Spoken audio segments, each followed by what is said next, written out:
और कल मुरादाबाद में जो कुछ हुआ उसके बारे में उसकी आंखों देखी जाने के लिए हम आपको सीधा लेकर के चलते हैं। हमारे संवाददाता उबैदुर रहमान और लखनऊ से संजय त्रिपाठी हमारे साथ मौजूद है।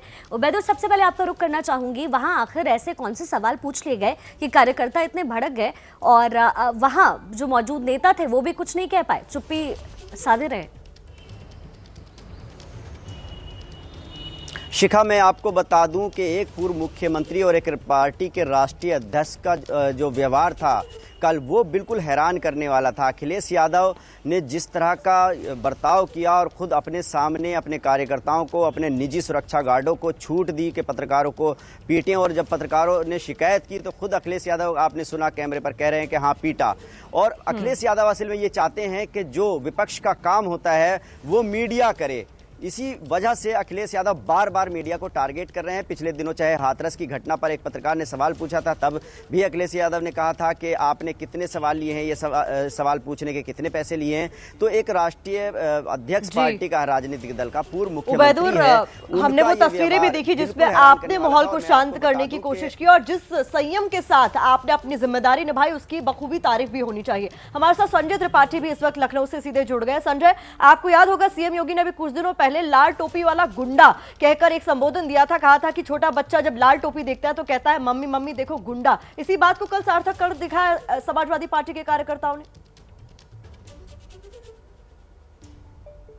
देखिए प्रतिमा, ये वर्ष उत्तर प्रदेश में चुनावी वर्ष है और समाजवादी पार्टी प्रमुख विपक्षी दल है, और ऐसे में समाजवादी पार्टी के जो राष्ट्रीय अध्यक्ष अखिलेश यादव हैं वो अपनी भूमिका निभाते हुए भारतीय जनता पार्टी पे अग्रेसिव होकर के हमले कर रहे हैं। लेकिन अब ये अग्रेशन उनके व्यवहार में भी नजर आने लगा है। और कल मुरादाबाद में कमोबेश कुछ ऐसा ही हुआ। सीधा सा सवाल पूछा गया था कि आजम खान को लेकर के, और आजम खान से जुड़ा हुआ सवाल होगा तो लाजमी बात है कि वो समाजवादी पार्टी से ही पूछा जाएगा। लेकिन इस बात का जवाब देने के बजाय अखिलेश यादव भड़क गए और उन्होंने पत्रकारों पर ही हमला बोल दिया। और ये पहली बार नहीं है, इसके पहले भी अभी हाथरस में एक आपराधिक घटना हुई थी, जिसके बाद में समाजवादी पार्टी के राष्ट्रीय अध्यक्ष ने पत्रकारों पर सीधे तौर पर यह आरोप लगा दिया कि तुम बिके हुए हो।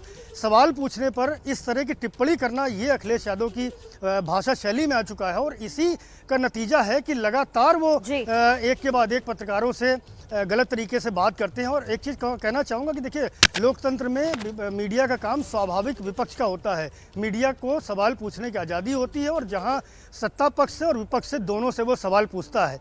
लेकिन कल का ऐसा कोई वाकया नहीं था। एक साधारण सा सवाल था आजम खान से जुड़ा, जिसको लेकर के अखिलेश यादव भड़क गए। जवाब देना चाहिए उनको अगर पूछा जाता है, लेकिन वो सीधे के तौर पर पत्रकारों पर ही सवाल डाल देते। तो ये जो घटना है इसकी चारों ओर निंदा हो रही है, और ये व्यवहार अखिलेश का बिल्कुल निंदनीय है। जी संजय, बहुत बहुत शुक्रिया। उबैदुर, आपका भी बहुत शुक्रिया इस तमाम जानकारी के लिए।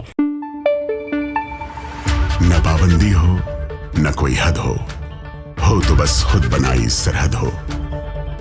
ये मुहिम है परतों में छिपे हर सच की तलाश की, सियासत पर रखी पैनी नजर और आंख की, खबरों की दुनिया में एक जिम्मेदार आवाज की, जुर्म और जुल्म के खिलाफ हर बेबस के लिए इंसाफ की। जब कोई हद नहीं इंसानियत के लिए जज्बात की, जब कोई हद नहीं खुशियों और ख्वाब की, तब कोई हद क्यों हो नए नजरिए और बदलाव की। तोड़ के हदों के ताले, नए सपनों को पाले, बांधे सबको एक धागे, आपको रखे आगे। ABP news.